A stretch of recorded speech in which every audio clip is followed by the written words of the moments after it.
Uma terça-feira de semifinais na Europa e de início de Libertadores e Copa Sul-Americana aqui na América do Sul. Nós temos como alguns destaques do dia, por exemplo, o jogo da Juventus contra a Lazio na semifinal da Copa Itália. A Juventus está tendo que se contentar, e olhe lá, né, com uma vaga na Liga dos Campeões, depois de uma queda vertiginosa na Série A italiana. Brigaria talvez pau a pau com a Inter até o final, porque não disputava a Liga dos Campeões, praticamente ali um foco somente na Série A e de vez em quando um jogo de Copa Itália. Agora, depois dessa queda, a única chance da Juventus é tentar buscar esse título da Copa Itália. A Lazio, eliminada pelo Bayern de Munique, também tentando brigar talvez por uma vaga na Champions, mas é um pouco mais difícil, porque Roma, Atalanta, Bolonha estão muito bem e dificilmente a Lazio vai conseguir buscar uma vaga. Também tem essa oportunidade na Copa Itália para tentar levantar um caneco. Outra semifinal que a gente tem é da DFB Pokal, a Copa da Alemanha. O Saarbrücken enfrenta o Kaiserslautern, mais um time de segunda divisão que ele vai enfrentar. Começou a competição enfrentando um time de segunda divisão, que foi o Karlsruhe. Depois começou a pegar só time de primeira divisão, né? Pegou o Frankfurt, pegou o Bayern de Munique, ou pegou o Bayern de Munique e o Frankfurt, uma dessa ordem, acho que foi Bayern de Munique, Frankfurt, depois o Borussia Mönchengladbach, e vai sonhando em fazer uma final no Estádio Olímpico, lá em Berlim, contra, quem sabe, o Leverkusen do Xabi Alonso, ou numa zebra histórica, quem sabe, contra um outro time de segunda divisão, o Fortuna Düsseldorf. Lembrando que o Saarbrücken é da terceira divisão da Alemanha e agora já começa a ter um pouco mais do respeito do mercado, né? Já começa a ter uma cotação um pouco mais baixa. Outra semifinal que a gente tem é o Benfica contra o Sport na Taça de Portugal. O primeiro jogo, o Sporting venceu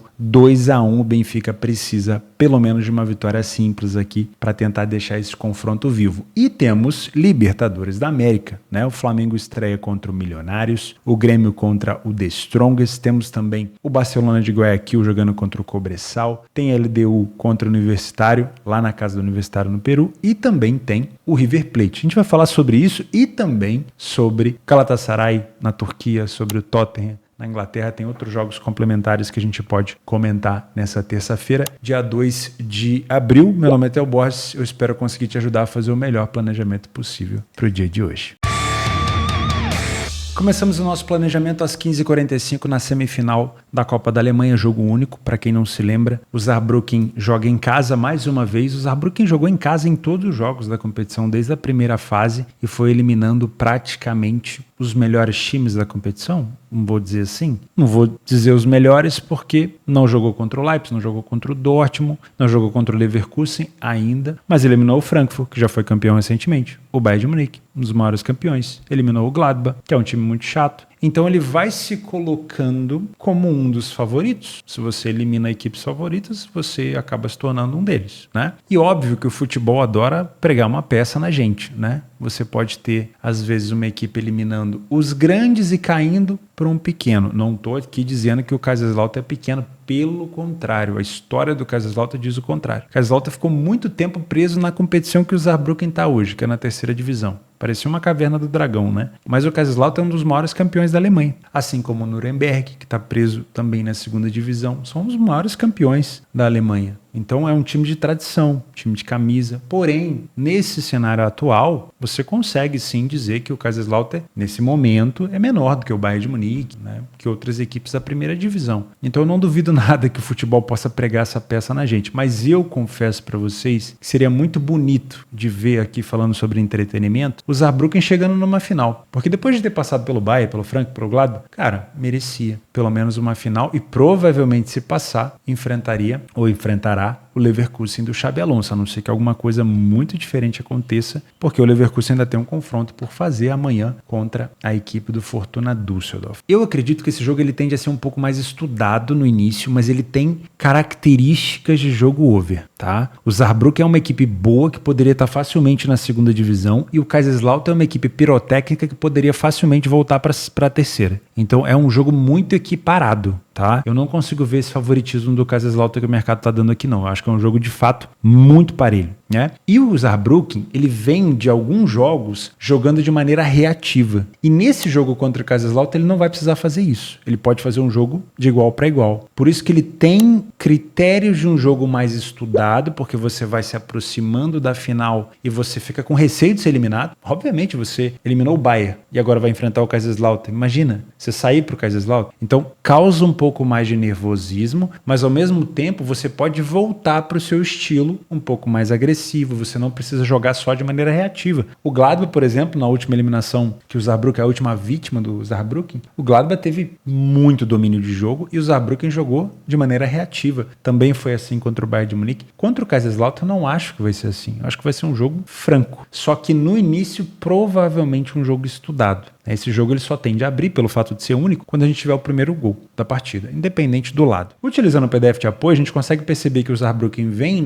na terceira divisão com uma campanha bem modesta dentro de casa, né? É o 14º melhor mandante, não tem tantas vitórias, não tem tanta iniciativa. Já o Kaiserslautern é um time pirotécnico. Eu uso esse termo porque é aquele tipo de equipe que sai na frente e cede virada, que sai atrás, que vira, que cede empate no final. Aquele tipo de time que quem trabalha a Bundesliga 2 adora. E eu particularmente gosto muito. Pra você ter uma ideia, olha só. O Kaiserslautern saiu na frente em 62% das partidas que disputou fora de casa. Isso quer dizer que ele tem um grande número de vitórias? Não. Ele venceu apenas 2 partidas. Então, na grande maioria das vezes que ele abre o placar, o que ele faz? Ele cede o empate. É uma equipe pirotécnica. Ele chegou até aqui 5 derrotas seguidas e agora ficou 3 jogos sem perder. O último jogo do Kaiserslautern foi justamente em casa contra a equipe do Fortuna Düsseldorf, que é a outra semifinalista contra o Leverkusen. E ele perdeu por 3-1. É uma equipe que sofre muito gol quando vai fora de casa. Tem muito mais gols sofridos do que gols marcados, a gente consegue perceber. Já o Saarbrücken é uma equipe que marca mais do que sofre, mas o número de gols sofridos é alto também. As duas equipes precisam de praticamente o mesmo número de finalizações no alvo para marcar um gol. Isso significa que o contra-ataque, obviamente, pode ser perigoso das duas equipes. O primeiro tempo é extremamente parelho e o segundo tempo também. O destaque negativo no segundo tempo, apesar do Kaiserslautern conseguir até marcar alguns gols, é o número de gols sofridos. A maioria dos gols sofridos pelo Kaiserslautern é na segunda etapa. Isso acaba transmitindo um pouco de favoritismo para o Saarbrücken, mas sinceramente eu ainda tenho cuidado porque o Saarbrücken também sofre bastante gol. São duas boas equipes de bola aérea, tá? Principalmente o Saarbrücken, mas cobertor curto. Marca bastante, porém sofre bastante também, tá? O Kaiserslautern tem mais números de jogos over 2,5 do que o Saarbrücken, dentro de casa e fora de casa, respectivamente. O Kaiserslautern, como eu falei, é uma equipe muito pirotécnica. Os momentos onde o Saarbrücken mais marca gol, e a gente viu isso contra o Gladbach, foi o gol da vitória no finalzinho, é nos minutos finais, junto com os acréscimos. Tá? Então, para você que gosta de trabalhar o nosso famoso over limite ali, comprar poucos minutos de jogo, mas para uma recompensa grande, pode ser interessante. Também é uma equipe que marca bastante no final do primeiro tempo. E a maioria dos gols sofridos do Saarbrücken é no final do primeiro tempo para o início do segundo. Já a equipe do Kaiserslautern marca com mais frequência no final do primeiro tempo, justamente ali onde começa a sofrer a equipe do Saarbrücken, e sofre com muita frequência também no segundo tempo. Então aquela meiuca do segundo tempo ali, do meio para frente, dos 60 minutos para frente, me parece um cenário ideal para trabalhar gols, desde que o jogo esteja, obviamente, desempatado. A média de cartões das duas equipes é próxima ali de 2,3, 2,6, nada muito maior do que isso. Os principais jogadores do Saarbrücken: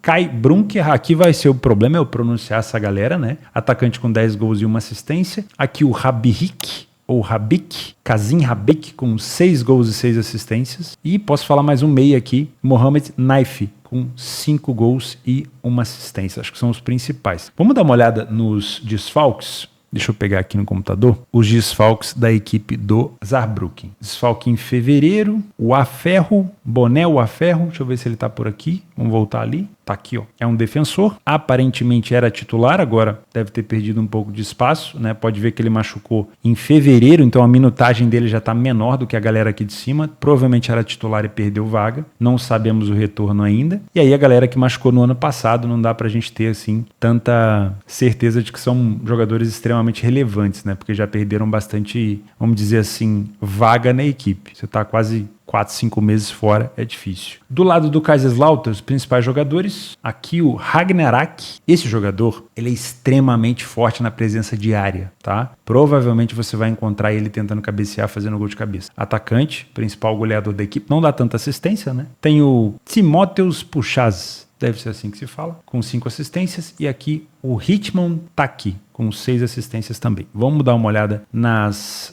desfalques aqui do Kaiserslautern. Para quem pergunta que site que eu utilizo, é o Transfermarkt, transfermarkt.com. É muito tranquilo de utilizar aqui, você consegue encontrar facinho. Philipp Clement, me machucou em março de 2025, ou seja, faz uma semana. O que esse rapaz é? Clement, não tá por aqui? Aqui, ó, não era titular, tá? Era um meia reserva da equipe. Voltando para cá, Julian Krall, aqui, ó, não, aqui em cima, goleiro da equipe, goleiro titular da equipe. E aqui, olha aqui quem tá aqui, Ragnar Ach. Agora a gente vai dar uma pesquisada, qual foi o último jogo dele. Ele tá marcando aqui como lesionado, mas qual foi o último jogo dele? Vamos dar uma olhada aqui com mais detalhe, onde que machucou o nosso goleador, Ragnar Ach. Machucou aqui, ó, na última partida contra o Fortuna.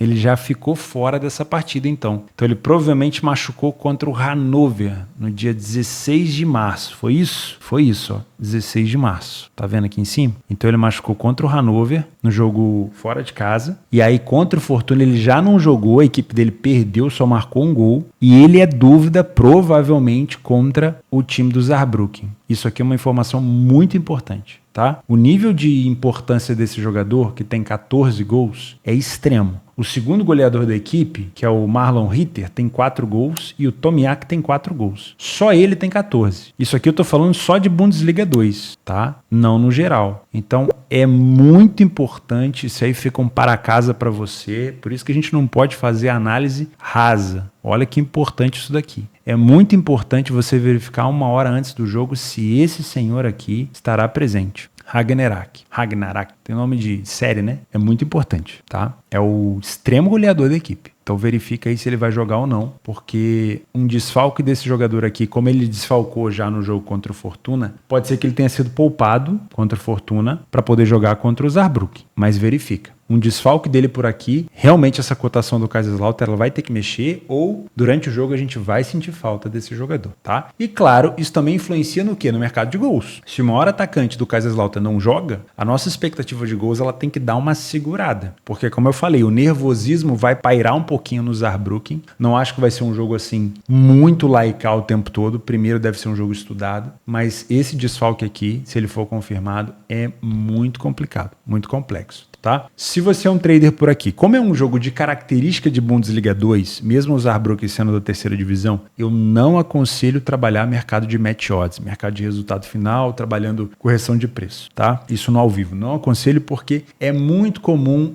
na terceira e na segunda divisão, porque são ligas bem parecidas, que o time melhor sofra e o time pior marque. É muito comum. Por isso que, se você quer calejar o seu emocional, trabalhe divisões inferiores na Alemanha, que você vai tomar coça do mercado atrás de coça, e aí você meio que vai calejando o seu emocional. Foi assim que eu calejei o meu, tá? E aí depois você vai encontrando mais resultados em mercado de gols e tudo mais. Então eu não te aconselho trabalhar mercado de resultados aqui. Quando eu falo mercado de resultados é comprar e vender posição no live, né? Esse time está melhor, eu vou trabalhar contra o adversário, daqui a pouco o adversário marca o gol. Pô, não é possível, né? É possível. Agora, para trabalhar gols aqui, a gente tem que considerar um jogo nervoso antes do primeiro gol e, obviamente, as ausências, né? Temos um goleiro titular do lado do Kaiserslautern, que você tem que conferir também, que é o Julian Krall, e esse Ragnar Ach, que é o nosso artilheiro por aqui. Confere aí, tá? Sinceramente, esse desfalque confirmado passa o Saarbrücken, na minha humilde opinião, para ser favorito para passar para a final, mas a gente já viu o futebol pregando várias peças na gente. O que eu gostaria de fazer? O jogo de DFB Pokal, ele cresce muito em espaço quando você tem um gol na partida. Por quê? O jogo é único, então ninguém quer ficar de fora, principalmente de uma final. Então, a partir do momento que ou o Kaiserslautern ou o Saarbrücken fizeram o primeiro gol, você já começa a ter mais espaço, porque o time que está atrás do placar ele vai avançar suas linhas de maneira quase que imediata. O que você precisa verificar? Se a equipe na frente do placar está optando pelo contra-ataque ou se está optando por manutenção da vaga para a final. Se a resposta for o o time quer contra-atacar para matar o jogo, ótimo. É ali que eu quero me posicionar a favor de gols. Principalmente, voltando aqui, pro segundo tempo. Tanto aonde o time do Saarbrücken mais marca, quanto ele mais sofre. E talvez até ali, no meio do segundo tempo, como eu falei, aonde o time do Kaiserslautern mais sofre, tá bom? Então, acho que esse é o cenário interessante. Dá para pensar num 2,5 por aqui? Dá para pensar. Desde que o jogo desempatado, com a equipe na frente do placar buscando o contra-ataque. Enquanto o jogo permanecer 0-0, eu tô fora de trabalhar gols por aqui. De novo, fica de olho neste rapaz, que é o principal goleador da equipe. Ele presente, o Kaiserslautern é forte. Ele é ausente, o Kaiserslautern vai ter trabalho, vai ter dificuldade. Não quer dizer que não possa classificar, mas vai ter trabalho, vai ter mais trabalho, beleza? Saindo da Copa da Alemanha, vamos falar um pouquinho sobre Copa Itália. Aqui já é diferente, para quem não lembra, nessa fase da Copa Itália são 2 jogos. Veio o jogo único há um tempão, né? Agora nessa fase começa 2 jogos. Então, um jogo na casa da Juve, em Turim, depois um jogo na casa da Lazio. Isso, obviamente, divide um pouco mais o mercado em relação ao favoritismo e consegue, por exemplo, fazer com que a Juventus seja mais favorita do que deveria, ou mais favorita do que deveria, porque eles se enfrentaram agora. Final de semana, Juventus e Lazio se enfrentaram e a Lazio venceu a Juventus nos minutos finais, porque a Juventus está uma nhaca na Série A. Vamos ver se na Copa Itália a Juventus acelera um pouquinho, né? Vamos falar um pouquinho sobre esse jogo e vamos às estatísticas da Série A. Primeiro, deixa eu dar uma olhada nos últimos jogos da Juve em Turim. Não venceu o Genoa, não venceu o Atalanta, não venceu o Empoli, não venceu o Udinese, inclusive perdeu para o Udinese, e venceu o Frosinone por 3-2, tomando 2 gols do Frosinone. Esse tipo de desempenho foi o que fez a Juventus se afastar cada vez mais da Inter. E hoje a Juventus está perigando perder a 3ª colocação para o Bolonha. Inclusive o Bolonha venceu hoje cedo e vai se aproximando cada vez mais, se é que já não passou a Juventus.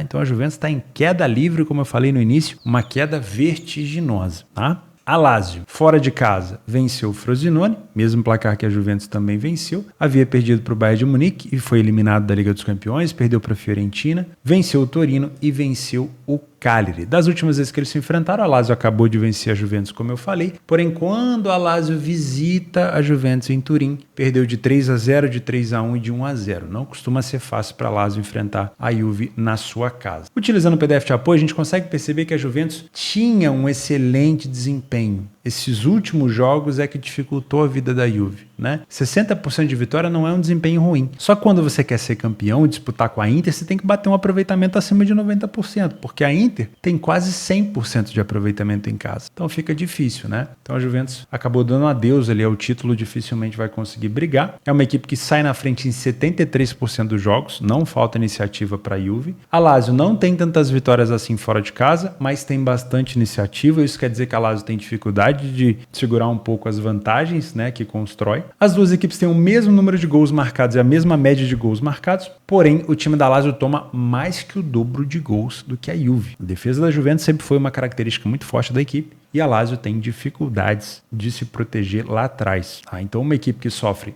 a mesma quantidade de gols que marca não é uma equipe confiável. Tá? Em relação a finalizações no alvo para marcar um gol, a Juventus precisa um pouquinho mais. Isso quer dizer que a Lazio, mesmo tendo dificuldade defensiva, é uma equipe relativamente letal, tá? Então vamos tomar um pouco de cuidado com isso. O primeiro tempo da Juventus não é bom, não tem tantas vitórias, tem mais derrotas que a Lazio, tem o mesmo número de gols sofridos, mas tem menos gols marcados. Então é um confronto parelho no primeiro tempo, com um pouco de favoritismo para a Lazio por conta da parte ofensiva. No segundo tempo, os papéis se invertem. A Lazio passa a sofrer mais que o dobro de gols, quase o triplo, reduz o número de vitórias, aumenta exponencialmente o número de derrotas, continua marcando a mesma quantidade de gols, porém aí a Juventus cresce no número de vitórias, no número de gols marcados, dobra, mais que dobra, reduz o número de gols sofridos e passa a ser uma equipe sólida. Então o segundo tempo é sim de favoritismo da Juventus. A Juventus tem mais gols marcados de cabeça, inclusive com a volta do Dusan Vlahovic, que teve suspenso, está suspenso na Série A italiana por conta de cartão vermelho. É uma arma da equipe por aqui. A bola aérea provavelmente deve ser utilizada pela Juventus, né? E os remates de fora da área que a Juve sempre gosta muito de fazer. Não é um jogo de característica tão over, tá? 60% dos jogos da Juventus em casa foram over 1,5 e 33% apenas foram over 2,5. Já no lado da Lazio, 60% foram over 2,5, mas é uma partida ida e volta de Copa, não sei se tem uma pegada tão over assim, tá? Me parece um jogo um pouco mais under. A Juventus marca mais os seus gols no segundo tempo, principalmente no retorno da segunda etapa e nos últimos minutos, e tem sofrido mais os seus gols no meio, né? Nos meios dos tempos, meio do primeiro e meio do segundo tempo. A Lazio distribui muito bem os seus gols, mas o destaque de gols marcados fica pro meio do primeiro tempo, justamente onde a Juventus sofre um pouquinho, né? E no início do segundo, e sofre com mais frequência no meio do segundo tempo. A Juventus costuma ter mais escanteios que os seus adversários, porque na maioria das vezes está correndo atrás de alguma coisa, né? A Juventus tem que buscar gol no final, está empatando. É um time que costuma pressionar o seu adversário no campo ofensivo. A Juventus tem um pouquinho menos de média de cartão recebido, mas as duas equipes passam de 2 cartões por jogo. Inclusive a Lazio chegando aqui a quase 3. Os principais jogadores da Juventus, Dusan Vlahovic, com 15 gols e 4 assistências. O McKennie, com 7 assistências. E o Federico Chiesa, que se não machucar, continua sendo uma excelente peça aqui da Juventus, de vez em quando machuca, né? Que veio da Fiorentina, que veio do mesmo local do Dusan Vlahovic. Os dois vieram da Fiore com 7 gols e 1 assistência. Vamos dar uma olhada aqui na questão de lesão. Olha só, o Carlos Alcaraz machucou em março, 6 de março. Vamos ver se o Alcaraz está por aqui. Eu acho que ele foi contratação recente, então ele não tem tanta participação por aqui. A gente tem o Dusan Vlahovic suspenso na Série A por cartão vermelho, então ele joga na Copa Itália. E os outros dois aqui foram suspensos por alguma corte arbitrária do esporte. Teve o doping do Pogba, infelizmente, né? Então, esses aqui a gente não precisa nem contestar. Então, o Dusan Vlahovic é um jogador que vai provavelmente para o jogo, porque ele não está suspenso na Copa Itália. Do lado da Lazio, os principais jogadores, temos aqui de assistência o Felipe Anderson, com 6 assistências, o Luiz Alberto com 5, inclusive o Luiz Alberto é o chuta-chuta da equipe. Ciro Immobile, jogador que inclusive está sendo cogitado até na Inter, com 6 gols marcados, e aqui Castellanos, que era o substituto ali, praticamente direto do Ciro Immobile, junto com o Vettino também, de vez em quando fazia, com 4 gols. Vamos dar uma olhada nas suspensões aqui da Lazio. O Manuel Lazzari tá com problema no dia 28 que ele machucou, então foi bem recente, é um meia com 2 assistências, é titular. Luca Pellegrini com problema também, machucou no dia 16 de março. Pellegrini, tá aqui, ó. Luca Pellegrini é um defensor, mas não era titular, tá? Provavelmente suplente. Ivan Provedel machucou em março, dia 11 de março, tá aqui, ó, goleiro, titularíssimo. Não deve estar jogando, confere aí na escalação. E o Nicolo Rovella, que machucou em fevereiro, aí já é um jogador que já está um tempinho mais machucado, não tem assim tanta relevância agora nos últimos titulares, né? Quem está fora na Série A, eu não vou considerar o Pellegrini, né?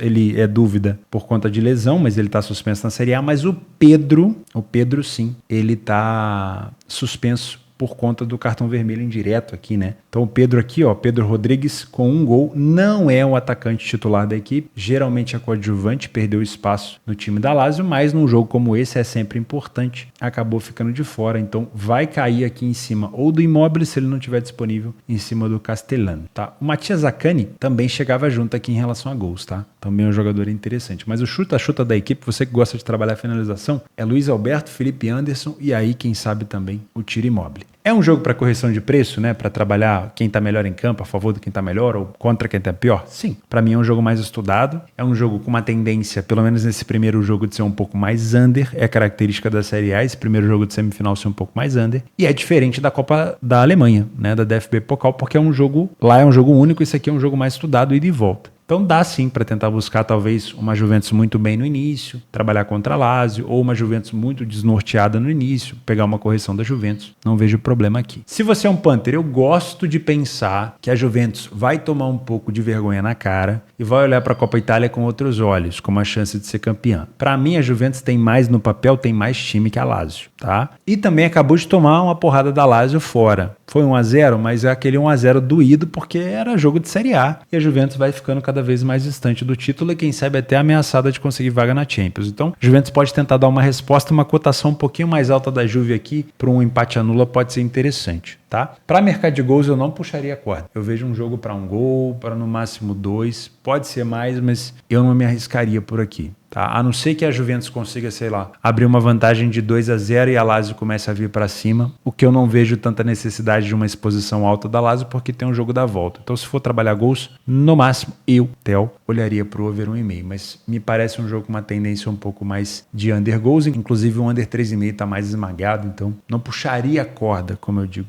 no mercado de gols, tá bom? Quem que você deve ficar de olho em relação à suspensão é o goleiro da Lazio, que talvez seja um jogador extremamente importante para a equipe, e também o Lazar, que é um meio-campo que está com essa suspeita aí de não jogar. Do lado da Juventus, praticamente todo mundo joga. O Vlahovic, a suspensão dele é na Série A italiana. Para mim, Juve favorita, concordo com esse favoritismo. Vamos falar sobre os jogos extras, já complementando aqui Libertadores, Premier League. Vamos primeiro falar sobre o Galatasaray, que enfrenta o Hatayspor. Para mim é um jogo muito provavelmente de vitória do favorito. O Hatayspor está numa draga danada aqui na 15ª colocação e ainda não está, vamos dizer assim, livre de uma expectativa de rebaixamento. Como visitante, só teve 2 vitórias e enfrenta o Galatasaray, que tem 100% de aproveitamento como mandante e que, se continuar desse jeito, vai ser o campeão, porque por enquanto não vacilou e o Fenerbahçe tá com uma pontuação atrás. Então vale a pena ficar de olho. Óbvio, pensando em tentar buscar uma cotação um pouco mais alta, vira e mexe o Galatasaray sofre gol aqui, você pode tentar buscar uma virada. Outro jogo para favorito que eu olharia com carinho é River Plate e Deportivo Táchira. O River Plate não começou bem na temporada passada na Libertadores. Não sei se nessa vai repetir algum problema, mas pelo menos vale de canto de olho você observar esse jogo do River Plate, porque a diferença técnica aqui é muito grande. O West Ham e Tottenham, para mim o Tottenham é um favorito que pode se complicar, porque o West Ham vem de resultados ruins, mas obviamente joga em casa, né? O West Ham perdeu para a equipe do Newcastle num jogo maluco, né? O Newcastle só na frente de pênalti com o Isaac.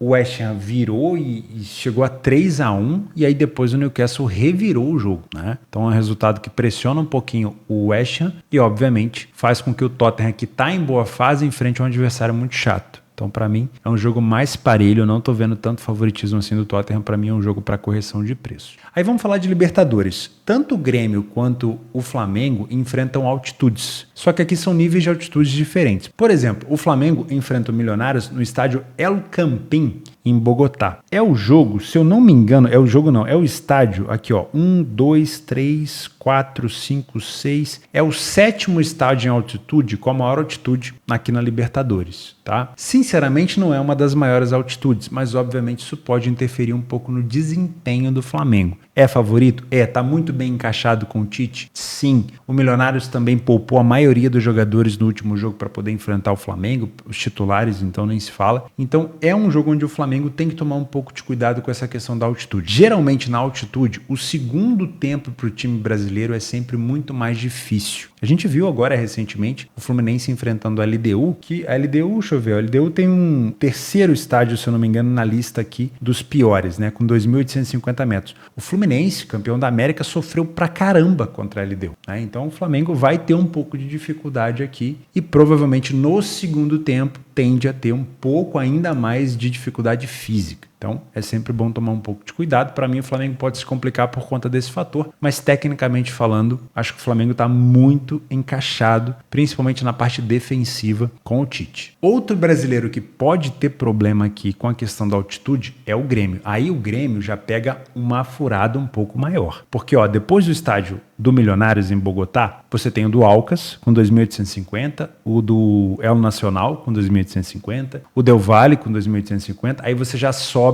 o da LDU, aí você já sobe para La Paz, onde jogam Bolívar e o The Strongest, e também a seleção boliviana, que é aquele Hernando Siles. Esse estádio do The Strongest é muito complexo, porque a altitude é ali de 3.640 metros. Então você já consegue perceber que o favoritismo do The Strongest é maior, né? Por quê? Porque o mercado está considerando que o Grêmio vai ter muita dificuldade física. E a maioria dos times que vai por ali enfrentar essa galera, inclusive as seleções que vão enfrentar ali, a seleção boliviana, tem dificuldade. Então, esse é um fator que vai pesar muito. Se fosse só pela parte técnica, o Grêmio certamente inverteria esses papéis e teria uma condição de cotação muito mais baixa. Porém, a altitude aqui pesa muito para o The Strongest. Então, o Grêmio vai ter que voltar se o Grêmio voltar de lá com um empate, já vai ser excelente. Se for uma vitória, então, maravilhoso. Porque provavelmente a maioria dos times desse grupo, quando forem visitar o The Strongest, devem perder pontos. né? Então, para o Grêmio se pontuar já é excelente. Tomar muito cuidado com a parte física por aqui. O Saarbrücken com o Kaiserslautern, ele tem uma tendência de over goals, como a gente comentou, mas de preferência o jogo desempatado. O Benfica com o Sport, esse aqui é o jogo da volta. Primeiro jogo o Sporting venceu por 2-1.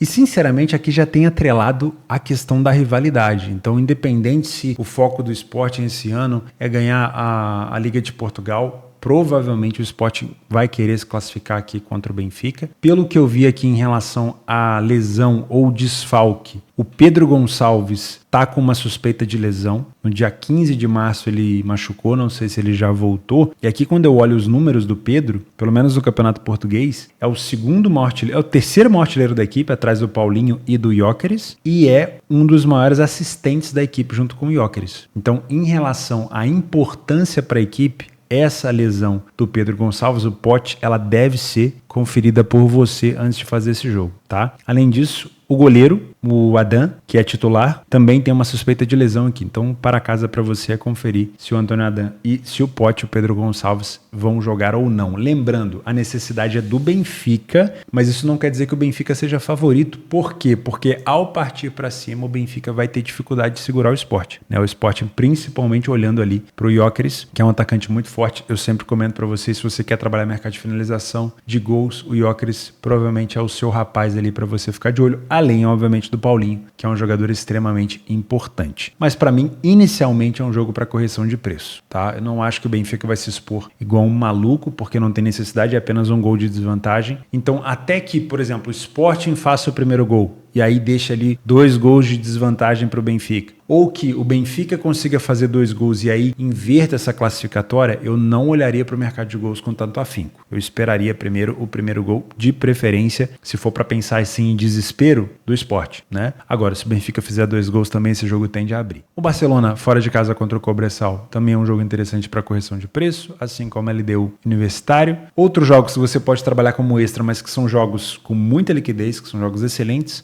Nottingham Forest e Fulham, Newcastle e Everton. O Everton está numa fase muito ruim e o Newcastle vem agora de uma vitória excepcional contra a equipe do West Ham. O Bournemouth contra o Crystal Palace e o Burnley, que conseguiu um empate fora de casa contra o Chelsea, enfrentando o Wolverhampton. Na Copa da França, o Lyon enfrenta o Valenciennes, é favorito, o Lyon obviamente está em divisões superiores por aqui, e tem 2 jogos aqui da Arábia Saudita, o Al Nassr enfrenta o Aba e o Al Hilal enfrenta o Akdod. Acho que é assim que se fala, Al-Akdod. O Al Hilal simplesmente não sabe perder, né? Não sei se vai ser hoje, mas cuidado com essas cotações esmagadas tanto do Al Nassr quanto do Al Hilal, porque me parece que o campeonato já está decidido, né? A distância aqui é brutal entre as duas equipes. Vou ficando por aqui, muito obrigado pela sua companhia, juízo, cuidado com esses jogos de Copa, vai devagar, vai com cautela e vai com metodologia e gestão, tá bom? Um grande abraço, a gente se vê amanhã.